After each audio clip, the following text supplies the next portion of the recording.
Acne फल्मिनान्झे म्हणजे ज्याला खूप फणफणून ताप येतो आणि खूप इन्फेक्शन होऊ शकतं. फ्रिक्शनल ॲक्नेज आहेत. पिंपल्समुळे ताप येऊ शकतो.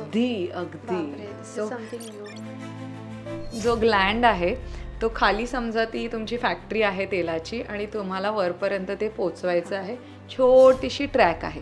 त्या ट्रॅकमध्ये जर काय वरती एखादा डस्ट पार्टिकल किंवा डेड स्किनचाच लेअर किंवा मेकअपचा दाणा असा अडकला तर तो ब्लॅक म्हणजे त्यांनी ब्लॉक केलेला आहे. तर ते येणारं जे तेल आहे ते वरती नाही येऊ शकत कारण ते ब्लॉक झालं आहे आणि ते सननी ऑक्सिडाईज होऊन ते आतलं तेल आहे जे काळं होऊन जातं. सो त्याला ब्लॅकहेड असं म्हणतात. दुसरी गोष्ट म्हणजे हेच तेल वरती येण्याचे प्रयत्न करतायत पण वरती स्किनच आहे चक्क म्हणजे ओपनिंगच ब्लॉक झालेली आहे पण आतमध्ये ते तेल दिसतंय तर त्याला व्हाईटहेड म्हणतात. ॲक्ने आहे तर म्हणूनच लगेच नीमचा फेस वॉश किंवा असं यूज करणं गरजेचं नाही आहे. तर आपण मुंबईत बसलोय तर मॉइश्चरायझर स्किप करू शकतो. पुण्यावाल्यांनी नाही केलं पाहिजे कारण त्यांच्या इथे ड्राय आहे. तेच आपण थंडीत आपल्याला मे बी थोडीशी गरज लागू शकते. रेटिनॉइल ही जी क्रीम आहे त्याचे ऑफकोर्स वेगवेगळे पर्सेंटेज असतात पण त्या क्रीमचा सुद्धा वापर हल्ली सर्रास होतोय. खूप सारे इन्फ्लुएन्सर्स त्या प्रॉडक्टवरती किंवा त्या क्रीमवरती रील बनवतात आणि लोक वापरायला सुरू करतात. क्रीम म्हणजे जेवढं ओरल डेंजरस आहे क्रीम एवढी डेंजरस नाही आहे. मग काय करू शकते तर तुमची स्किन बर्न करू शकते. आता जर काही तुम्हाला बर्निंग चालणार असेल तर हमखास तुम्ही लावू शकता. चेहऱ्यावरती पिंपल्स सतत येत असतील तर कुठेतरी आपला कॉन्फिडन्स लूज होतो, हो ना? आणि मग आपण काय करतो, वेगवेगळे घरगुती उपाय, वेगवेगळ्या क्रीम्स चेहऱ्यावरती लावत बसतो. आता हे उपाय तेव्हाच उपयुक्त ठरतात जेव्हा पिंपल्स येण्याचं कारण आपल्याला माहिती असतं आणि त्यासाठी आपल्या स्किनला नेमका काय त्रास आहे याबद्दलची माहिती आपल्याला असणं गरजेचं आहे. करेक्ट? आजच्या आपल्या आस्क द एक्सपर्ट पॉडकास्टच्या एपिसोडमध्ये या संदर्भातच आपण डॉक्टर भाग्यश्री यांच्याशी संवाद साधणार आहोत. डॉक्टर भाग्यश्री मुंबईमधल्या one of the best dermatologist आहेत आणि सेलिब्रिटीजच्या तर त्या फेवरेट आहेत. आज आपल्याला त्यांच्याकडून बरंच काही शिकायला मिळणार आहे आणि आय एम शुअर या पॉडकास्ट नंतर तुम्हाला जशी स्किन हवी आहे ती मिळवण्यासाठी नेमकं काय करावं याची क्लॅरिटी नक्की मिळेल. त्यामुळे हा पॉडकास्ट शेवटपर्यंत नक्की बघा. Please keep watching. पॉडकास्ट सुरू करण्याआधी सर्वात आधी ma'am welcome to Lokmat Sakhi. Thank you so much. Yes. So माझा सर्वात पहिला प्रश्न आहे, पिंपल्स आणि ॲक्ने या विषयावरती आपण पॉडकास्ट करतोय. तर पिंपल्स आणि ॲक्ने येण्याचं कारण नेमकं काय असू शकतं? पिंपल्स किंवा ॲक्ने म्हणजे आजकाल सगळेच जण ॲक्नेच बोलायला लागलेत त्याला. तर त्याच्यासाठी मल्टीफॅक्टोरियल आहे. नेमकी काय होतं पिंपल्समध्ये तर ते म्हणजे आपला एक सिबेशियस ग्लँड असतो जो शरीरातनं फेस किंवा आपलं शोल्डर्स असो, बॅक असो किंवा चेस्ट असो त्याला तेल सिक्रीट केलं जातं म्हणजे सीबम. सो ही सीबम बनवणारी फॅक्टरी असते. ते वेळोवेळी तेल आपल्या स्किनवर येतं ज्यांनी हायड्रेशन मॉइश्चराईज केलं जातं. पण जेव्हा हे तेल एक्सेसिव्हली बनतं किंवा चुकीचं बनतं आणि ते तेल बाहेर येत असताना जर काय ब्लॉक होऊन जातं तर ते समज मग ते तेलाचा साठा वाढतोय आतमध्येच कारण ते वरती येऊ नाही शकत आहे आणि त्या साठ्यावर जर काय एखादं बॅक्टेरियल इन्फेक्शन झालं तर त्याचा पस बनतो आणि ते म्हणजे ॲक्ने आहे. सो ॲक्ने बेसिकली हे इन्फेक्शन ऑफ सेबेशियस ग्लँड आहे. तर आता ह्या गोष्टींमध्ये काय काय आपण चुकू शकतो किंवा काय फॅक्टर्स रिस्पॉन्सिबल असू शकतात. तर सगळ्यात पहिले म्हणजे जेनेटिक, अनुवांशिक, की तुमचे जीन्स ते सिबेशियस ग्लँडची ॲक्टिव्हिटी कशी ठेवते. सो जर काय तुमच्या पेरेंट्सला खूप स्ट्रॉंग ॲक्ने असतील तर ऑफकोर्स ते हाय प्रोबेबिलिटी आहे की तुम्हाला असण्याचे, एस्पेशली स्कार्स असण्याचे. कारण ना मी बघते की आई लवकर घेऊन येते कारण मला स्कार्स आहेत तर मुलाला नको आहे म्हणून. सो हे इट रन्स इन फॅमिली. दुसरी गोष्ट म्हणजे इन्फेक्शन म्हणजे जर काही केसांचं चालू केलं तर फंगल इन्फेक्शन म्हणजे ज्याला आपण डॅन्ड्रफ म्हणतो किंवा चुकीचे हेअर प्रोडक्ट्स वापरले किंवा चीक्सवरती आता चुकीचं डाएट किंवा मेकअप चुकीचे प्रोडक्ट्स किंवा जस्ट नीट मॉइश्चराईज नाही केलं किंवा मेकअप काढला नाही जरी आणि डेअरी, शुगर, अजून स्पायसी, जंक, खालचे जे हे ॲक्नेज असतात ते मोर सो हॉर्मोनल असतात.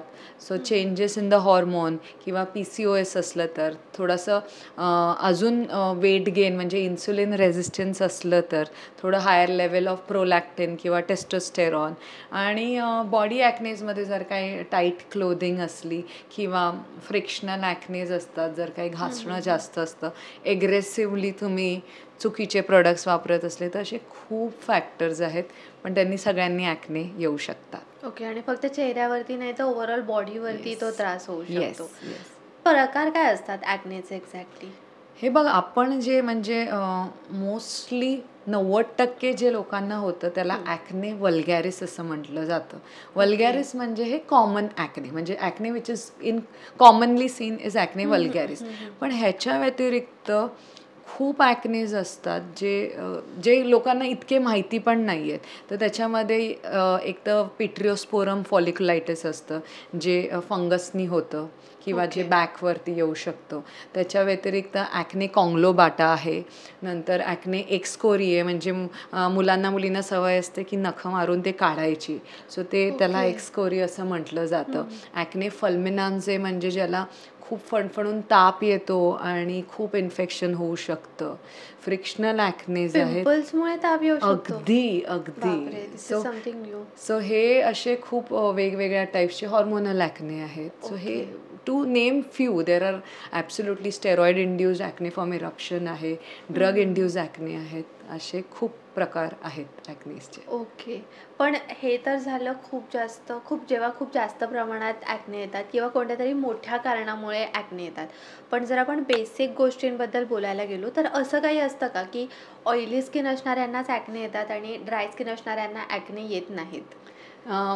हे बघ, जसं मी तुला सांगितलं सुरुवातीलाच की ते ग्लँड हा तेल बनवतं आहे आणि जास्त एक्सेसिव्ह तेल बनवलं तर त्याचे ब्लॉकेज होण्याची पॉसिबिलिटीसुद्धा जास्तच असणार आहे.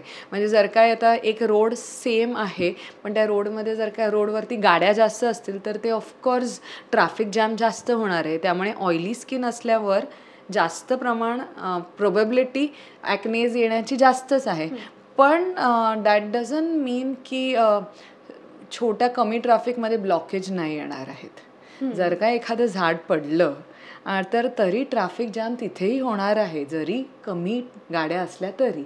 सो ड्राय स्किनमध्ये सुद्धा ॲक्ने येऊच शकतात आणि ते छान प्रमाणात खूप येतात. तर ती तुमची टेंडन्सी फूड, हॉर्मोन्स ह्या सगळ्या अदर फॅक्टर्सनी येऊ शकतात.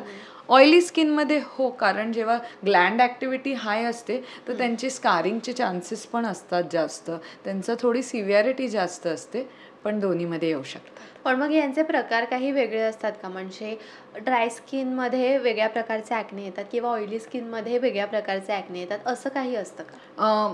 प्रिसाइजली त्या टाईप्ससाठी फक्त ड्राय आणि ऑइली हे एकमेव डिव्हिजन सफिशियंट नाही आहे. सो जर काय म्हणजे जर काय ड्राय स्किनवाली जर काय खूप पिझ्झाज खाते आणि हॉर्मोनल डिसबॅलन्स आहे तर तिला फक्त छोट्या कमी प्रमाणात ॲक्ने येणार आहेत असं नाही आहे. बरोबर.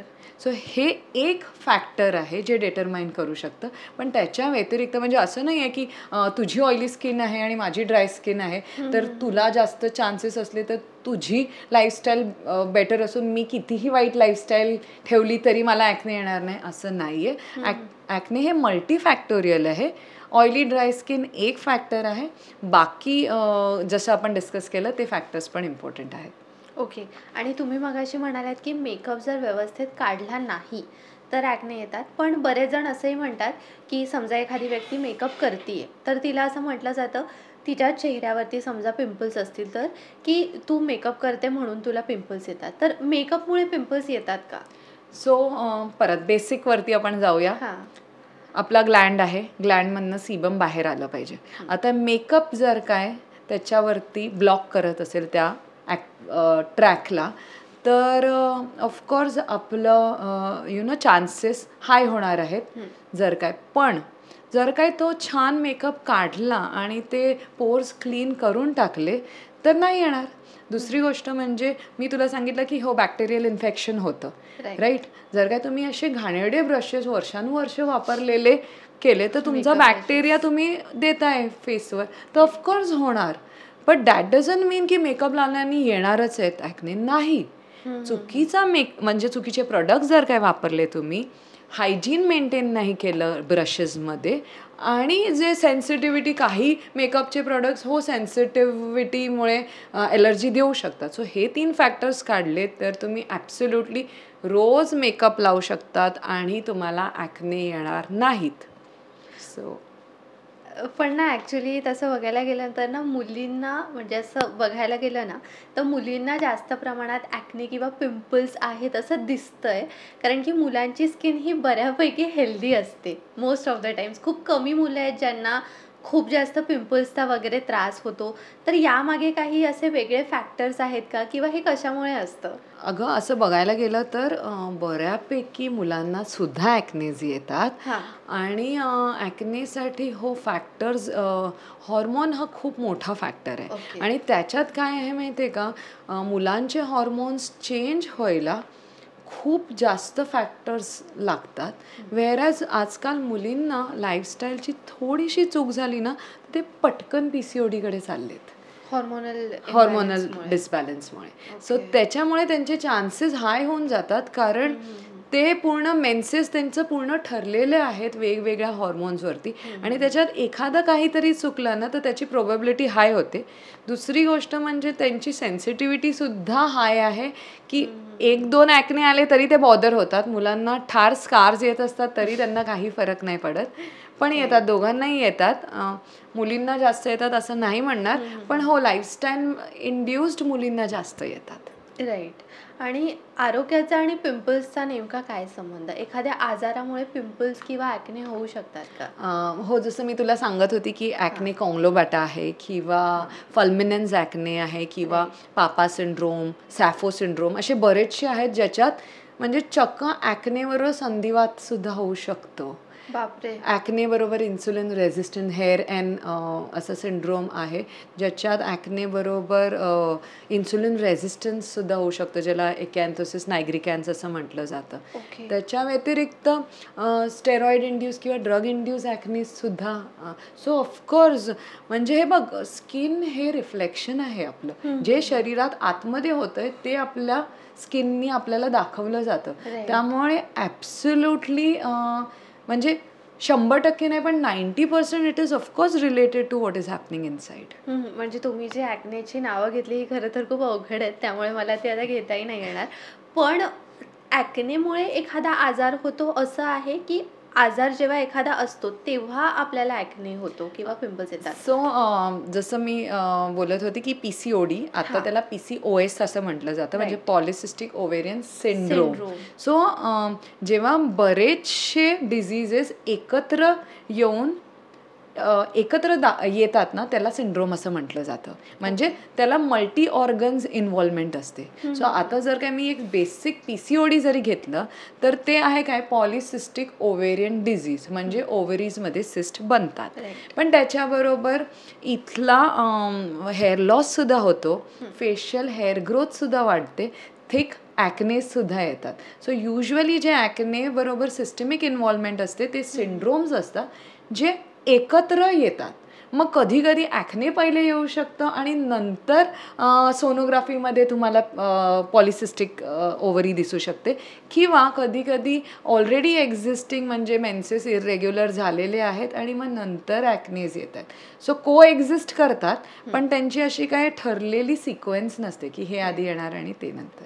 बरं, ब्लॅक हेड्स आणि व्हाईट हेड्स जे आहेत किंवा एकदम छोटे छोटे चेहऱ्यावरती जे दाणे येतात ज्याच्यामध्ये कधी कधी पसही नसतो, मग ते पण ॲक्नेच आहेत की तो प्रकार वेगळा म्हणू शकतो आपण? जसं सेबेशियस ग्लँड, परत आपण त्याच्यावरच येणार आहोत Yes. की जो ग्लँड आहे तो खाली समजा ती तुमची फॅक्टरी आहे तेलाची आणि तुम्हाला वरपर्यंत ते पोचवायचं आहे, छोटीशी ट्रॅक आहे. त्या ट्रॅकमध्ये जर काय वरती एखादा डस्ट पार्टिकल किंवा डेड स्किनचाच लेअर किंवा मेकअपचा दाणा असा अडकला तर तो ब्लॅक म्हणजे त्यांनी ब्लॉक केलेलं आहे, तर ते येणारं जे तेल आहे ते वरती नाही येऊ शकत कारण ते ब्लॉक झालं आहे आणि ते सननी ऑक्सिडाईज होऊन ते आतलं तेल आहे जे काळं होऊन जातं. सो त्याला ब्लॅकहेड असं म्हणतात. दुसरी गोष्ट म्हणजे हेच तेल वरती येण्याचे प्रयत्न करतायत पण वरती स्किनच आहे, चक्क म्हणजे ओपनिंगच ब्लॉक झालेली आहे पण आतमध्ये ते तेल दिसतंय तर त्याला व्हाईटहेड म्हणतात.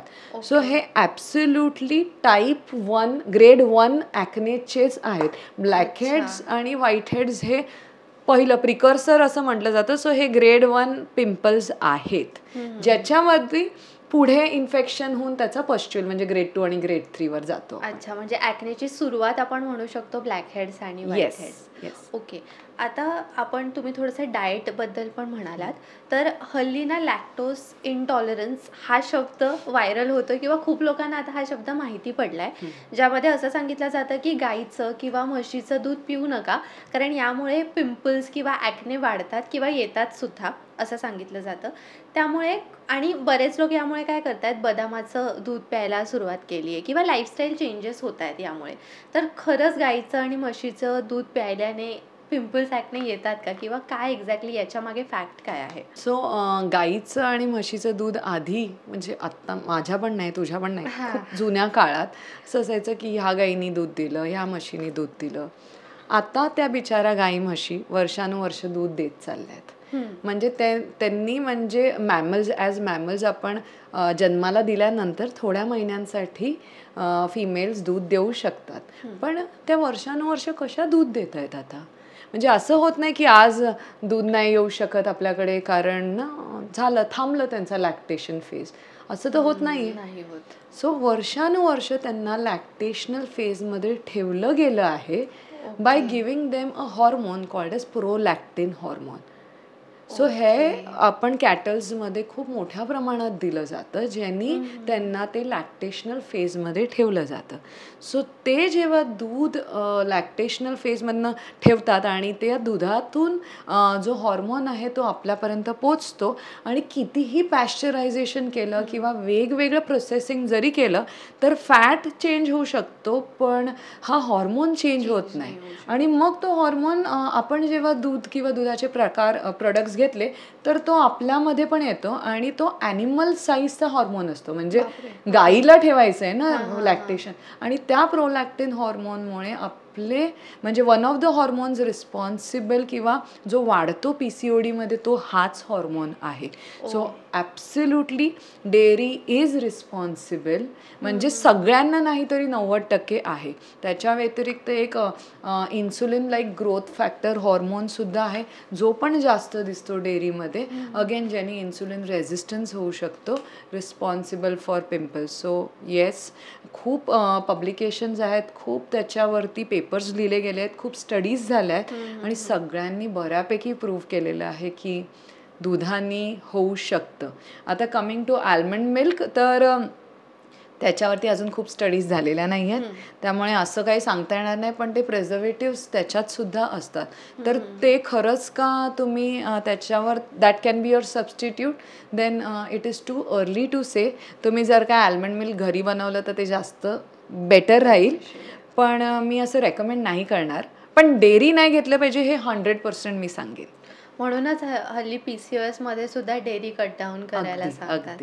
आणि आता जसं तू म्हणालीस लॅक्टोज इंटॉलरन्स हे लहान बाळांमध्ये पण दिसतं. सो इवन पिडियाट्रिशियन्स आजकाल म्हणजे स्पेसिफिकली सगळ्यांना नाही पण स्पेसिफिक बाळांना त्यांना पण नाहीच सांगितलं जातं कारण डेअरी फक्त स्किनसाठी नाही पण गटसाठी पण खूप छान राहिलेली नाही आहे. अच्छा, ओके.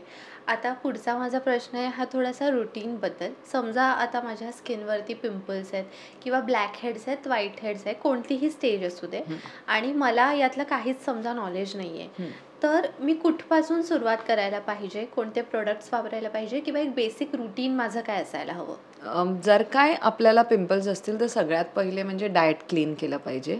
चीज, chocolates, dairy, sugar, spicy, junk हे बंद केलं पाहिजे. म्हणजे ह्याच्यामध्ये अर्ध्या गोष्टी सॉल्व्ह होऊन जातील. त्याच्या व्यतिरिक्त रुटीन सेट केलं पाहिजे. पण ते रुटीन तुमचं ॲक्ने आहे तर म्हणूनच लगेच नीमचा फेस वॉश किंवा असं यूज करणं गरजेचं नाही आहे. सगळ्यात पहिले म्हणजे तुमच्या स्किन टाईपनुसार तुम्ही फेस वॉश चूज करा.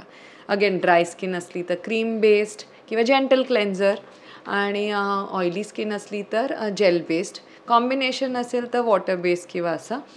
आणि वॉश करून काय होतं, एक्स्ट्रा जे सीबम तेल बनतं ते निघून जातं. पण त्याच्यानंतर जे पोर्स ओपन झाले आहेत ते सील करणं खूप गरजेचं आहे. तर ह्याच्यात खूप लोकांना वाटतं की ऑइली स्किन असले तर मॉइश्चरायझरची गरज नाही आहे. सो हे ॲब्सोल्युटली मिथ आहे. तुम्हाला कशाने तरी ते पोर्स क्लोज केलेच पाहिजेत, नाहीतर ब्लॉक होणार आहेत. सो तुम्ही एकतर मॉइश्चरायझर वापरा किंवा मग एक लाईट बेस्ड सनस्क्रीन वापरा, पण त्यांनी सील करून टाका. त्याच्या पुढे जर काय फेस वॉश आणि सनस्क्रीन वापरून सुद्धा ऑइली स्किन वाटत असेल तर रात्री नायासिनामाइड किंवा सॅलिसिलिक बेस्ड एखादं सिरम किंवा स्लीप मास्क असं वापरा, ज्याने तुमचं सीबम प्रोडक्शन कमी होऊन जाईल. आणि ह्यानी जरी कमी नाही झाले तर मग प्लीज डॉक्टरला भेटा. पण जसं मी पण तुम्हाला म्हणाले की माझी स्किन खूप ऑइली आहे, त्यामुळे मॉइश्चरायझर आणि सनस्क्रीन या दोन्ही गोष्टी लावल्या की मला खूप जास्त ऑइल प्रोडक्शन होतं. आणि बाहेर असे एक्सपर्ट सल्ला देतात. ऑल्सो मी मध्यंतरी याच्यावरती रिसर्च केला आणि मी आता स्वतःच ते सनस्क्रीन म्हणजे मॉइश्चरायझर स्किप करून दिवसा मी सनस्क्रीनच लावते. सो मला पण एक चांगलं फील झालं जेव्हा तुम्ही ते सांगितलं तेव्हा. तर मॉइश्चरायझर स्किप करू शकतो ज्याची स्किन ऑइली असेल? अगदी. ओके. मॉइश्चरायझर आणि दोन गोष्टी की पहिले तर तुमची स्किन टाईप कशी आहे त्याच्यावर. दुसरी गोष्ट म्हणजे तुमचं कुठलं, म्हणजे मॉइश्चरायझर आता आपण मुंबईत बसलोय तर मॉइश्चरायझर स्किप करू शकतो. पुण्यावाल्यांनी नाही केलं पाहिजे कारण त्यांच्या इथे ड्राय आहे. तेच आपण थंडीत आपल्याला मे बी थोडीशी गरज लागू शकते. सो 3 फॅक्टर्स बघायचे. पहिले म्हणजे तुमची स्किन टाईप कशी आहे. दुसरी गोष्ट म्हणजे तुमचं लोकेशन काय आहे. म्हणजे महाराष्ट्रामध्येच नाशिककरांना लागतंच, कोल्हापूरकरांना लागतं, पुणेरी लोकांना पण लागतं, मुंबईवाले स्किप करू शकतात. आणि तिसरी गोष्ट म्हणजे रेनी सीझन असेल, ह्युमिड क्लायमेट असेल तर येस स्किप करू शकतात. जर काही समर्स आहेत, मध्यंतरी यावर्षी आपली ह्युमिडिटी खूप ड्रॉप झालेली समर्समध्ये, तर त्यावेळेला मॉइश्चरायझरची गरज आहे. सो असं सेट रूल नका बनवू की 12 महिने हेच रुटीन चालणार आहे. सो हे रुटीन बदलत राहणार आहे. Know your skin first. काय म्हणते स्किन, ड्राय होतीये का ऑइली होती, आणि त्याच्यानुसार डिसाईड करा. ओके. सो आत्तापर्यंत आपण पिंपल्स येण्याचं कारण जाणून घेतले किंवा वेगवेगळी कारणं जाणून घेतली आहे. त्याचसोबत पिंपल्सचे वेगवेगळे प्रकारसुद्धा पाहिले, म्हणजे असे सुद्धा प्रकार पाहिले जे मलाही नाही माहिती आणि आपल्या ऑडियन्सला सुद्धा नसतील माहिती. त्यामुळे खूप छान माहिती मिळाली आहे. आता आपण ट्रीटमेंट्सबद्दल बोलूया की एखाद्या व्यक्तीला चांगलं स्किन केअर रुटीन वगैरे फॉलो करून सुद्धा पिंपल्स किंवा ॲक्नेचा त्रास होतच असेल तर मग त्याने काय करावं, कोणत्या ट्रीटमेंट्स अवेलेबल आहेत? सगळ्यात पहिले म्हणजे कॉज आपण बघणार आहोत की ॲक्नेचा कॉज काय आहे. जर काही रुटीन प्रॉपरली मेंटेन होतंय तर डाएट कसं फॉलो होतोय का, किंवा हॉर्मोनल डिसबॅलन्स आहे का, आणि त्याच्या व्यतिरिक्त हे ग्लँडचं इन्फेक्शन आहे. तर जर काही एकदा इन्फेक्शन झालं असेल तर थोडा कोर्स अँटीबायोटिकचा तुम्हाला लागणारच आहे. मग तुम्ही घरात कितीही हळद लावली, चंदन लावलं, ॲलोवेरा लावली तरी ते इन्फेक्शन काही जाणार नाही आहे. सो ते कॉज खूप इम्पॉर्टंट आहे. आणि मग क्लिनिकमध्ये आल्यावर सुरुवातीला आम्ही रुटीन पहिले सेट करतो, डेअरी आणि ह्याचे डायटरी चेंजेस करतो, ओरल मेडिसिन्स दिले जातात, टॉपिकल वेगवेगळे क्रीम्स दिले जातात जे रेटिनॉइड बेस्ड किंवा बेन्झॉइल पेरॉक्साईड बेस्ड असतात. आणि मग त्याच्यानंतर पील्स आणि लेझर्स केले जातात किंवा लाईट थेरपी केली जाते. सो असं खूप छान ट्रीटमेंट आहे. ते बऱ्यापैकी ट्रीटेबल आहे. लवकर ट्रीट केलं तर स्कार्ससुद्धा नाही राहणार. तर असं स्टिग्मा आणायची काहीच गरज नाही आहे आणि घाबरायची पण गरज नाही आहे. It is quite treatable. Right. आणि ट्रीट झाल्यावरती पण एक proper skin care routine follow करणं गरजेचं आहे. आणि डाएट पण. सो म्हणजे कारण तुम्ही जर काही इन्फेक्शन झालं आणि अँटीबायोटिक वापरले 21 दिवसाचे आणि 23व्या दिवशी तुम्ही परत खाल्लं काहीतरी तर तुम्ही असं म्हणताय की ओके ह्या जागेला मी इथे मोदक ठेवणार आहे पण ह्याला मुंग्या नाही लागल्या पाहिजेत, तर ते पॉसिबल नाही आहे. जसं मुंग्या लागणारच आहे तसं आपलं इन्फेक्शन होणारच आहे. तुम्ही ओरल सप्लिमेंट्सबद्दल सुद्धा बोला आणि ओरल सप्लिमेंट्समध्ये जी बऱ्याच लोकांना माहिती आहे ती अशी ट्रीटमेंट आहे आयसोट्रेटिनॉइनची. तर मग ती एक ट्रीटमेंट आहे आणि त्याच्यासोबत अजून काही असतील ना ओरल सप्लिमेंट्स जे दिले जातात? सो हो, आयसोट्रेटिनॉइन हा खूप मोठा शब्द आहे. तो जर काय सगळ्यांना लोकली माहिती असेल तर I wish to make you all aware की आयसोट्रेटिनॉइन हे प्रचंड छान सुंदर मॅजिकल ड्रग आहे ॲक्नेसाठी, पण ते भयंकर डेंजरस ड्रग आहे. ॲक्च्युली लोकांना ते आता माहिती पडत चाललंय त्यामुळे खूप भयंकर डेंजरस ड्रग आहे. सगळ्यात पहिले म्हणजे आयसोट्रेटिनॉइन हे कॅटेगरी एक्स प्रेग्नन्सीचं आहे. जेवढं छान काम करतं तेवढं अवेअरनेस की तुम्ही स्वतःहून हे नाही घेऊ शकत. आणि एस्पेशली जर काय तुम्ही चाइल्ड बेअरिंग एजमध्ये असाल, म्हणजे जस्ट लग्न झालं आहे किंवा होणार आहे, तर प्लीज स्वतःहून नका वापरू. आणि त्याचे वेगवेगळे अगेन सुंदर ड्रग खूप छान इफेक्टिव्ह, पण ती डबल एज स्वॉर्ड आहे. तर ती ॲब्सोल्युटली मेडिकलवाल्याकडनं किंवा म्हणजे केमिस्ट असो, पार्लर असो किंवा सेल्फ मेडिकेशन किंवा माझ्या भावाला दिलं आहे म्हणून मी घेते, प्लीज असं नका करू. आयसोट्रेटिनॉइन स्वतःहून नका वापरू. Go only with doctor's prescription. Isotretinoin सोबत पण ना मॅम ट्रेटिनॉइन ही जी क्रीम आहे त्याचे ऑफकोर्स वेगवेगळे पर्सेंटेज असतात, पण त्या क्रीमचा सुद्धा वापर हल्ली सर्रास होतोय. खूप सारे इन्फ्लुएन्सर्स त्या प्रॉडक्टवरती किंवा त्या क्रीमवरती रील बनवतात आणि लोक वापरायला सुरू करतात. तर तुम्ही एकदा सांगायला का की ते विदाऊट प्रेस्क्रिप्शन वापरणं हाऊ डेंजरस इट इज किंवा काय प्रॉब्लेम्स होऊ शकतात त्याने? सो ट्रेटिनॉइन काय आहे, शेवटी क्रीम आहे ती. सो क्रीम म्हणजे जेवढं ओरल डेंजरस आहे, क्रीम एवढी डेंजरस नाही आहे. मग काय करू शकते, तर तुमची स्किन बर्न करू शकते. आता जर काही तुम्हाला बर्निंग चालणार असेल तर हमखास तुम्ही लावू शकता. पण जसं स्किन टाईप आहे त्याच्यानुसार पर्सेंट वाईज, त्याच्या ग्रेडेड एक्सपोजर वाईज ह्या सगळ्या खूप फॅक्टर्स जे डिटरमाइन करतं की आपण रेटिनॉइड वापरले पाहिजे का आणि किती पर्सेंटेजचे वापरले पाहिजे. जर काय कुठली इन्फ्लुएन्सर दाखवते तर ती तिच्या स्किनला सूट करते, तर पण ती तुमच्या स्किनला सूट करेलच असं नाही आहे. आणि हमखास रेटिनॉइड्सचे बर्न्स पण आम्ही खूप जास्त बघतो. ते चालू होतं एक्स्ट्रीमली ड्रायनेस, एस्पेशली डोळ्यांच्या आणि अराउंड द माउथ होतं, आणि मग फ्लेकिंग होतं आणि मग सरास बर्निंग होतं. So use it as per your risk if you want to burn your skin.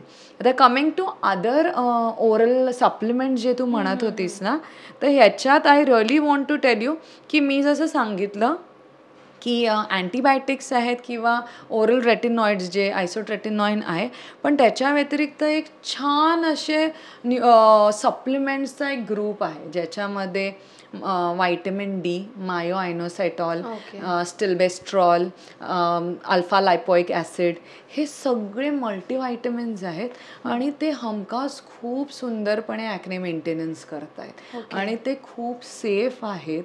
तर ते प्लीज का अवेअरनेस त्या गोष्टीची नाही आहे मला माहीत नाही, पण ते फॉलिक ॲसिड हे खूप छान मेडिसिन्स आहेत जे, कारण कधी खूप जणांना व्हायटमिन डीच्या डेफिशियन्सीमुळे पण ॲक्ने ॲग्रिवेशन होऊ शकतं. सो जस्ट एक व्हायटमिन डीचे सप्लिमेंटनी पण खूप फरक पडतो. सो हे प्लीज ह्याच्यावरती जास्त एम्फसाइज करा. माझा नेक्स्ट जो प्रश्न आहे तो आहे की मार्केटमध्ये ना बरेचसे anti acne face washes, anti acne creams available आहेत ज्याच्यामध्ये नीम असते, तुळस असते, हळद असते. तर या ज्या क्रीम्स आहेत किंवा हे जे फेस वॉशेस आहेत ते खरंच काम करतात का पिंपल्स किंवा ॲक्नेवरती? सो नीम असो किंवा टी ट्री ऑइलचं जे आहे तर हे सुदिंग इफेक्ट्स असतात आणि यांना अँटी इन्फ्लमेटरी आहे. परत हळद जी आहे ती अँटीबॅक्टेरियल आहे. तो असं नाही म्हणता येणार की ह्याचं काहीच सायन्सशी रिलेशन नाही आहे, पण ते सिव्हिॲरिटीवरती खूप डिपेंड करतं की तुम्हाला खूप सिव्हिअर ॲक्ने असतील तर तुमच्या फेसवॉशने काहीच नाही होणार आहे. पण जर काय नॉर्मल ऑइली स्किन आहे तर तुम्ही हमखास वापरू शकता हे.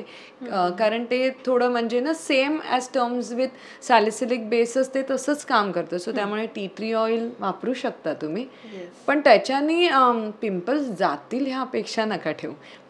ऑइल कंट्रोल होईल, एखाद दुसरा ॲक्ने कमी होणार.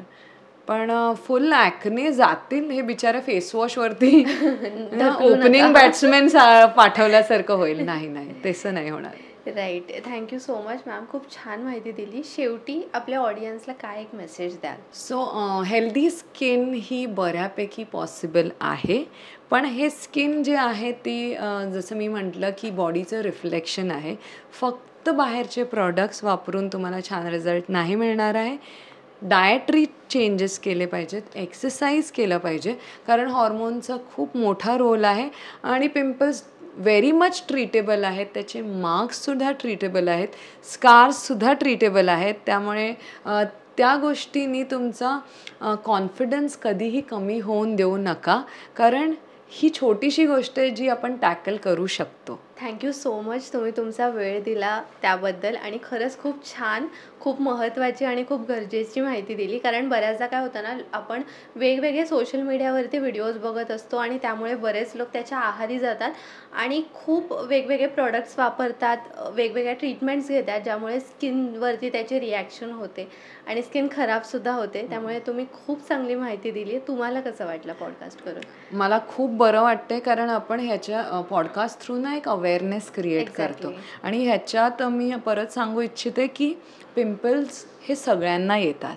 हे जे तुम्हाला सेलिब्रिटीज जे दिसतात त्यांना सुद्धा पिंपल्स येतात. ते फक्त कवर करतात मेकअपनी किंवा एडिट केलं जातं कॅमेरावरती, पण पिंपल्स हे सगळ्यांना येतात.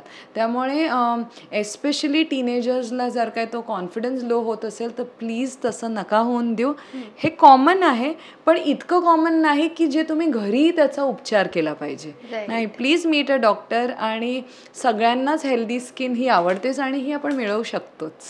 आणि थँक्यू सो मच माधवी, कारण अशा प्लॅटफॉर्म थ्रू आपण खरं ते नॉलेज देऊ शकतो आणि अवेअरनेस क्रिएट करू शकतो. त्यामुळे thank you so much for calling me. Thank you.